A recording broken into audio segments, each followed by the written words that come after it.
Genevieve, uh, Tocci from Harvard University Herbarium, curating Sporific Basidiomycetes. Are you here? I'm here. Ah, all right. I'm happy to be on video, but it says that I can't unless you unlock me.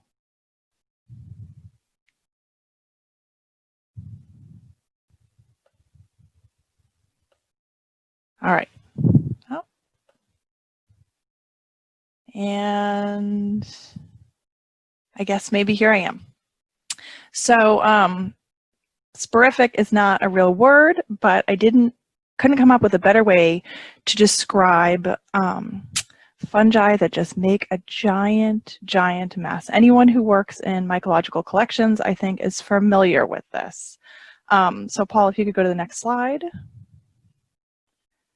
So what we have here on the top right is these are both fungi in the genus Podaxis. They are a desert-dwelling fungus, and it kind of almost looks like a mushroom that doesn't open the way you'd expect with gills, and then it's full of a mass of spores. So how do you do that? So in mycological collections, in my experience, which is only at one institution, so is limited, we haven't historically used what people in conservation and other museum areas would consider classic materials. And in publications, it even says things like, oh, you can wrap this in a Kim wipe. Anyone who's familiar with lab practices has probably seen a Kim wipe and also knows that it's not actually an archival tool. We also have things like this wrapped in paper towels, old Kleenex. People will put them in boxes, which is fine if they're archival boxes, but then if you open the lid, the spores go everywhere. It's a really fine powder. So what we have are really fragile fungi that have this large volume of spores, and packets and boxes, you lose the spores, and in polypropylene bags, it's really staticky, and then using non-archival material just isn't effective in the long run, right? It introduces things that you really don't want to have. And this is all really straightforward to a lot of you, but you know, the solution, and you're gonna laugh at my next slide. The solution is really straightforward, I think, if you're someone that's worked with ethnographic objects. But I think many of us in herbarium, mycological collections, that's not what we're working with. We're working with fungi, and there's this group that is really messy. So we kind of came upon a solution, and we wanted to share it. Even though it's very simple, it's much less involved than the previous talk. So if you go to the next slide, I only have 3 slides.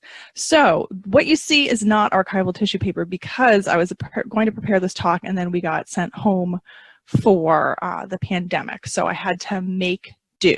So what you see is a dried culinary mushroom from my cabinet and some cocoa powder, which is not quite the same, but it gives you an idea.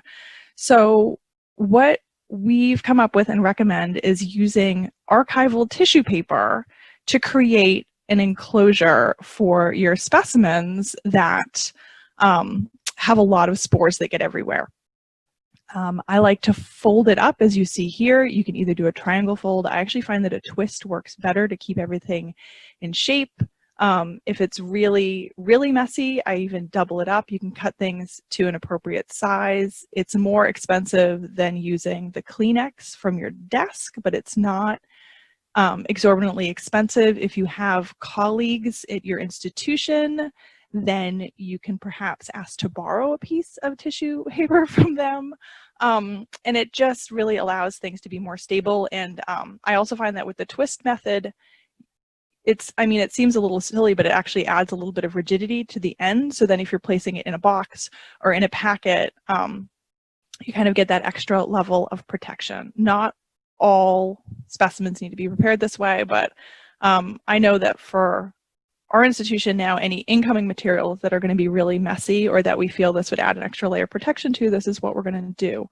And I hope that mycologists and mycological collections and other parts of collections that may not have thought of this will consider it. And that is all I have. And I'm sorry I didn't have more appropriate examples. But once we write something to put up on the website, I will be able to go in and take pictures of more materials. So thank you.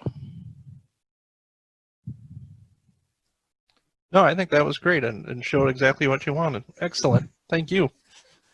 Genevieve, there's a question for you about how durable your packets with the twist ties are. Have you experimented with how the objects did when they were untwisted and examined multiple times? I answered this a little bit in chat. I know, but I prepare these for a researcher needed images of these specimens, so they haven't been heavily loaned, and we really try not to loan these objects. When people need to do destructive sampling, they need spores, and as you can see, there are lots and lots of spores to send. Sure. While doing the work, I was able to untwist and retwist several times, and the tissue paper seemed fairly resilient, but I don't have a long-term case. For other ones, I've folded them up and I've used the archival plastic paper clips. So I think I'm going to look more heavily into what the conservation community actually recommends for this, but this was kind of one of those quick solutions that mycologists don't think about in my experience. And not all the collections need this sort of work. It's kind of one bigger group that really is a mess. I was saying to a colleague that actually for one of them, I've worked on preparing a specimen to keep it safe. That's an older specimen, but I have an entire sandwich-sized Ziploc baggie full of nothing but spores. Like that's the kind of volume you're talking about. So, yeah. And did you put any padding under the tissue paper in the box or container that they were stored in? No. So these were stored. Some of them are stored in packets, and the packets are kind of heavy bond paper, and then the tissue paper kind of brace that, or it braces within the box. But the institution I'm in for cryptogams does something unusual that most places do not do. For our paper packets, we actually then use dressmaker pins to pin them to herbarium sheets, and that actually keeps things fairly stable in the folders in cabinets. And if you're familiar with herbarium storage, and our boxes are in boxes in cabinets. And I do, if any objects in the box are a little bit loose, I'll use a little bit of extra tissue to keep them from rattling around. But these aren't heavily used collections. Heavily used collections would need a little bit more research, I think. And a conservator in the crowd asked if spores actually stick to the tissue paper. You know, in the little bit I looked, they weren't sticking that much. It wasn't the same sort of staticky thing. We believe well, I've got to look again whether we used buffered or unbuffered, because we just borrowed some from our economic botany collection that has artifacts. So